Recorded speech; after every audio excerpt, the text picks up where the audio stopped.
Broadcasting live from the Business RadioX studios in Atlanta, Georgia, it's time for Atlanta Business Radio. Brought to you by OnPay. Built in Atlanta, OnPay is the top-rated payroll and HR software anywhere. Get 1 month free at onpay.com.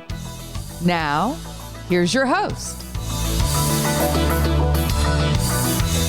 Lee Cantor here, another episode of Atlanta Business Radio, and this is going to be a good one. But before we get into it, it's important to recognize our sponsor, OnPay. Without them, we could not be sharing these stories.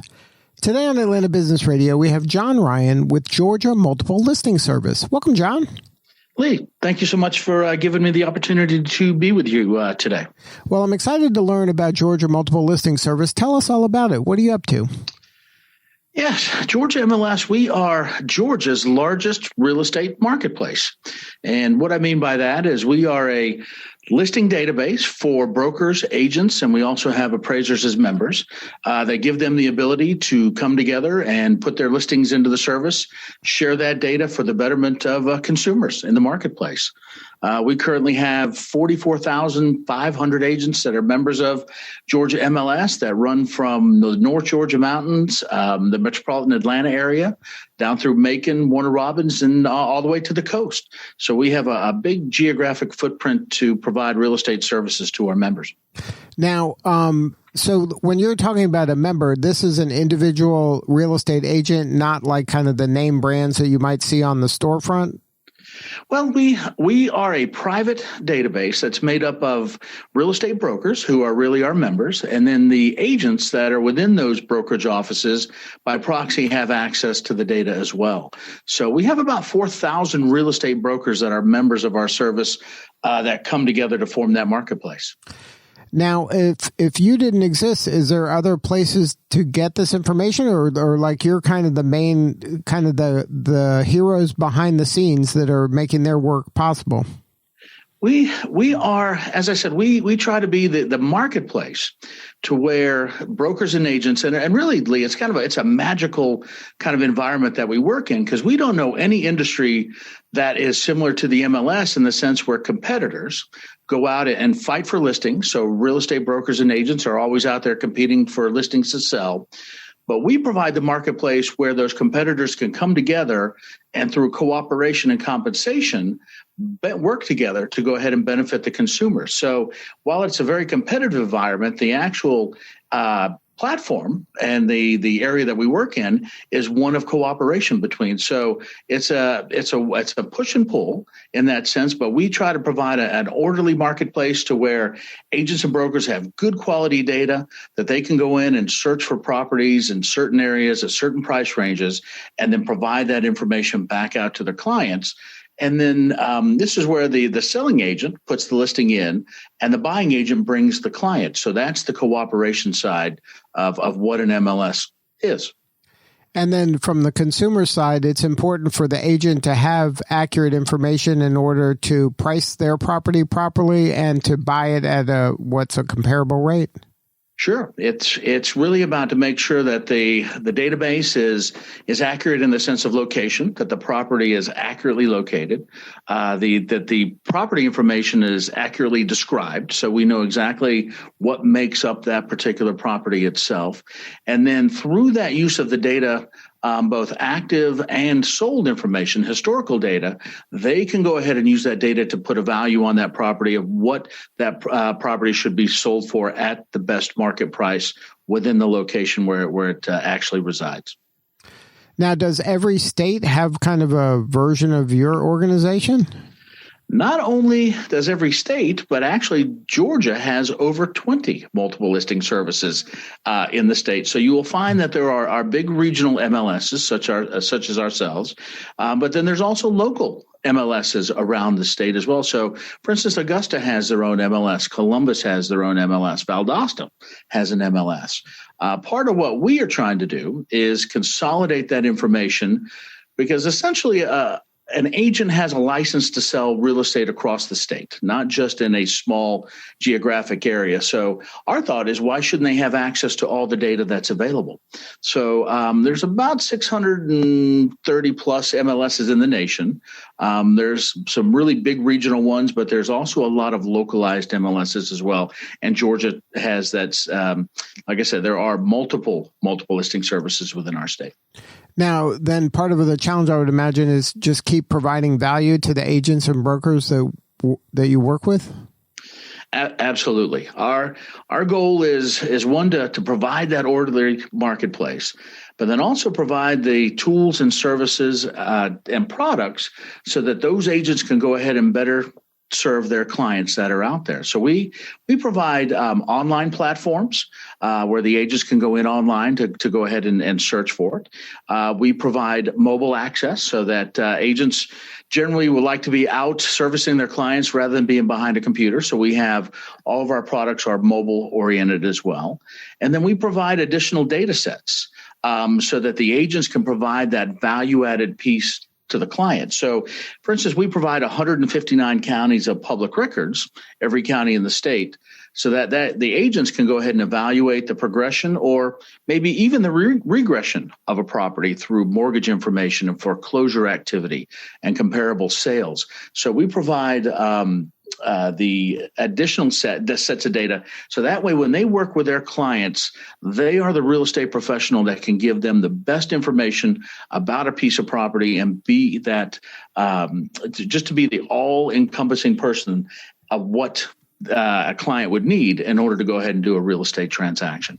Now, how has this year with the pandemic affected the real estate market? I would imagine in some ways it's more challenging, obviously, because of face-to-face becomes more difficult, or for some people, they don't feel safe doing that kind of activity. But also with this emphasis on virtual, that must have opened up a lot of opportunity in ways maybe that historically hadn't been there.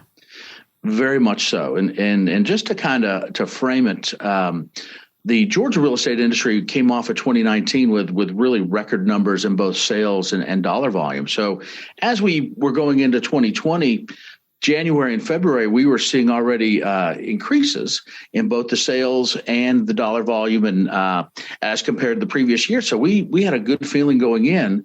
And then, of course, right in the middle of March, everything seemed to stop.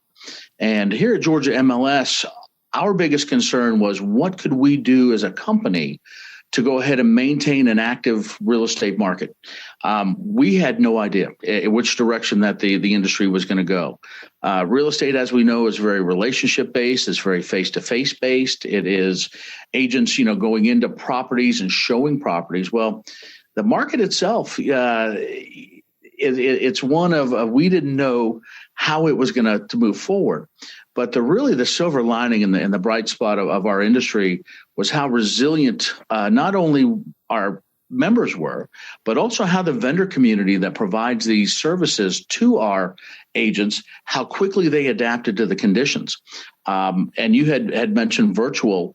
One of the things that we started to provide was the ability to do virtual showings, where within the service, an agent, if they were using a platform such as Zoom or any other virtual streaming product, would have the ability to set up a meeting within the listing. And then that way they could go ahead and do virtual showings in properties without having to invite other folks into properties where consumers would not be comfortable with that. So our members really became very, very resilient and pivoted to the technology. And then from that, Lee, we saw a shift in the market that we didn't really kind of expect. Moving into March, of course, in April, we saw a decline in new listings. We saw a decline in under contracts and solds. But then all of a sudden, with the advent of the technology, the agents were still able to do their business. And we saw an advancement in the under contract listings in May. And so we look at under contract as future business, meaning that it's in the pipeline, it's planning to close. It hasn't closed yet, but it's future activity. Well, then as we moved into June, we saw the number of units started to increase. And then in July, which is really an astounding month for us, we saw all-time highs in the number of units sold and the number of dollar volume since we have ever recorded it here at Georgia MLS. So we went from a position of not really knowing where we were going to go as a market to all-time high and record highs in the activity that we saw within the database. And then as we move through the year, we have seen that activity increase. So, for instance, in July, we had $4.2 billion with a B dollars worth of sales volume went through our service. In August, we saw $4.1 billion. In September, we saw $4 billion worth of service or sales volume in our service. And we had never surpassed the $4 billion sales volume in a history of our company. So to really kind of answer your question, we have seen the possibility of the real estate marketplace shutting down to where we have seen record numbers. And it's really a testament to the technology that's available, but more so the agents embracing that technology and saying, this is what we have to do to serve our clients, and we're going to go ahead and adapt and adopt it. So this has been a really astounding year. We have seen record numbers up to this point. By the end of 2020, we will have over $37 billion worth of sales in Georgia MLS and over 126,000 units sold within our service. Now, do you attribute some of that to the fact that now there's this big movement to work from home, and maybe there's some folks out there in parts of the country that are extremely expensive, and they're realizing, hey, you know what? If I can work from home, why don't I work from a home that doesn't cost me a fortune to live in, and I can live like a king and have access to a lot of the same things I got in this big city in a high-price market? I have seen data in terms of consumer metrics on what the actual consumers are looking for, and the shift has been from big open floor plans and big open spaces to where a house is no longer just a place where people are living, but it's a place where they are working as well. So there has been a shift to where they're looking for more private rooms to be able to go ahead and operate their businesses in. There has been some talk of shifting from urban areas out to suburban areas because of the virus. But a lot of that, there's some other factors. It's not just the virus that has caused that, but there's also been some factors such as the expense of lots and the expense of living downtown, where people are finding a little bit more value outside of town. But also, to your point as well, where they're not having to commute, so they can work within their living space and do that through their home. So there has been a shift because of the virus and what it has caused people from having to work from home. But are they relocating from other cities to Atlanta? I don't have the data on that, but what I do know is that we have a lot of outside interest from other states, and that includes brokerages that are really looking at observing the Atlanta market. And just from my personal experience, that Atlanta is a very transient town in the sense that I find a lot of people are not native Atlantans, but they are from other areas that are moving in. And so on the commerce side and the opportunity side of businesses and relocating, Atlanta is a really great place to live. The cost of living is fantastic. So we're always seeing an influx of new people moving to the Atlanta area. So that's kind of how I would frame that question. Now, are you seeing, so we're on an upswing now, amazingly so. I mean, the resilience, like you mentioned, is just phenomenal. And it's crazy to even, I guess in March, no one would have imagined something like that could occur. And it's amazing to see it occurring. Are you seeing kind of this momentum move into next year as well? We are definitely with low interest rates. We're seeing that the marketplace will still be very strong, but we will have some headwinds in 2020. And what is being faced nationally, not just locally here in the state and the Atlanta area, but is low inventory. We are at very, very low levels of inventory. So supply for the marketplace is very low. Just for an example, I had mentioned that we have 44,500 agents or members of our service. but we only have 31,000 properties across 8 different property types. And what I mean by that is single family attached, single family detached, multifamily, commercial, land and lot. So all of the different categories, we only have 31,000. Of that 31,000, we only have 11,000 detached properties for sale. So the market supply is very, very low. And what we're struggling here in the Atlanta marketplace, and this is also nationally as well, is new construction being built to meet the needs of the consumers that are out there. Just looking at, we look at things such as months of supply, and up to the 350,000 price range. Anything less than 350,000 is less than 1 month's supply within the market. So what we are facing, while we feel that there's still great opportunity with low interest rates, buying power is strong, the availability and supply of listings are low right now. So we are anxiously keeping our eye on that to make sure that, in order to meet the needs of people coming in, as you had mentioned, to Atlanta, they have to have places to live. And when you look at different price ranges, there's sweet spots from starter homes all the way up to $1 million homes in this area.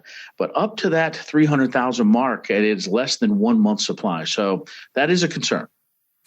Now, how does kind of apartments and rentals figure into this?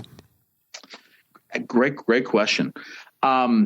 So we look at the rental market as a pool of people that could be looking into buying new construction or into resales. But we've seen some phenomena, Lee, that a lot of the new construction that we are seeing are actually communities that are being built strictly for rental.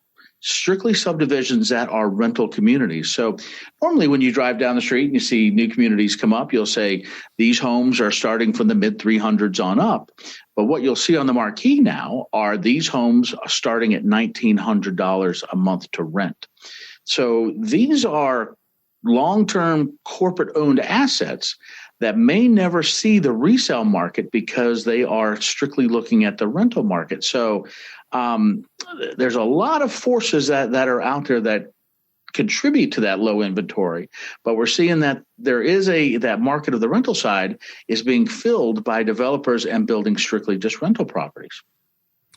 So now in your world, is the mission to just get more agents and brokers as members? Is that kind of your role, or is it to evangelize about the service? Like, what could we be doing to help you?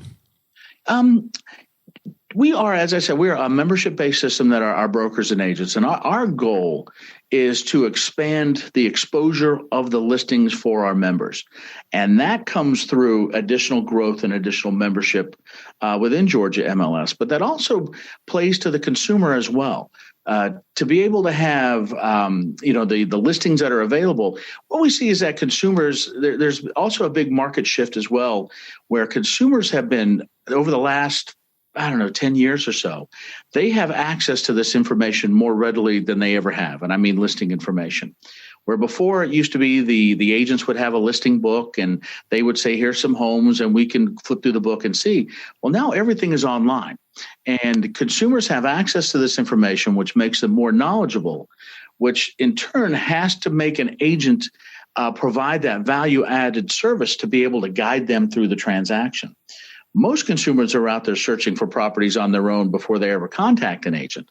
So therefore, an agent has to have the tools and services to give that guidance and be the concierge as they move them through the transaction. So the real shift is consumers have access to this information more readily, and the agents have to be able to adapt. So therefore, the MLS has to provide those digital solutions because we live in a world of immediacy now, where you can go out and if you want to have your groceries delivered right at the door, that is the expectation that you can do that. Well, that immediacy is part of the world we live in. So therefore, agents have to have those tools to provide that information on the doorstep of the consumer and deliver that in a consumable way.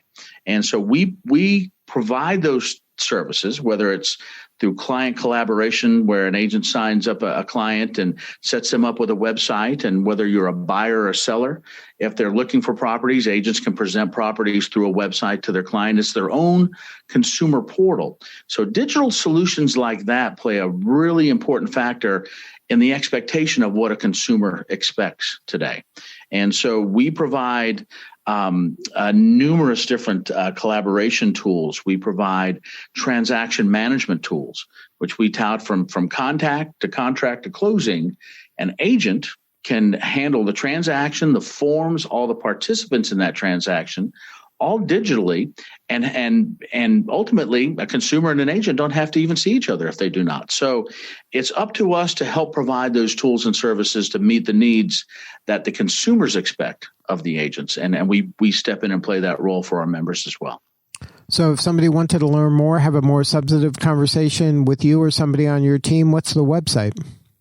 Our consumer-facing website is Georgia, spelled out, MLS.com. And so every listing that goes into Georgia MLS into the private database actually gets populated out onto our public consumer portal, which is it's a very active portal. Those are both rentals, commercial properties, and also resale properties, new construction as well. And then if a consumer finds a property that they like, they can actually schedule a showing right on our website to go ahead and contact that listing agent and say, I have an interest in viewing this property. Let's set up a time. And that's just another digital solution of connecting consumers to our members through our consumer portal. Wow, that's amazing stuff. You guys have to be really at the bleeding edge of this in order to really serve your clients. Yes, and we, in order to be able to provide those services to the agents who are really the ones that are out there, feet to the ground doing the groundwork, they have to have those tools available to them to provide that value add as we see and provide that transaction knowledge that they can guide a consumer through it. So it's up to us to keep those brokers and agents viable, but ultimately we don't want them to be sitting behind a computer pulling up information. We want to make it easy, fast, efficient to where they can get the information and then go ahead and be out working with their clients. Right. So you want the technology to kind of be invisible so they can just spend their time doing the relationship building they need to do. You got it. That's exactly right. Good stuff. Well, John, thank you so much for sharing your story today. Lee, thank you so much for the opportunity. And we look forward to if anybody has any questions about Georgia MLS or is looking for a broker or an agent, go out to our Georgia, spelled out, MLS.com website. And we have a wealth of information to help consumers connect and make home ownership happen. All right. Well, this is Lee Cantor. We will see you all next time on Atlanta Business Radio. And remember, this work would not be possible without the sponsor, OnPay. Please support them so we can continue to share these important stories. Today's episode of Atlanta Business Radio is brought to you by OnPay. Built in Atlanta, OnPay is the top-rated payroll and HR software anywhere. Get 1 month free at onpay.com.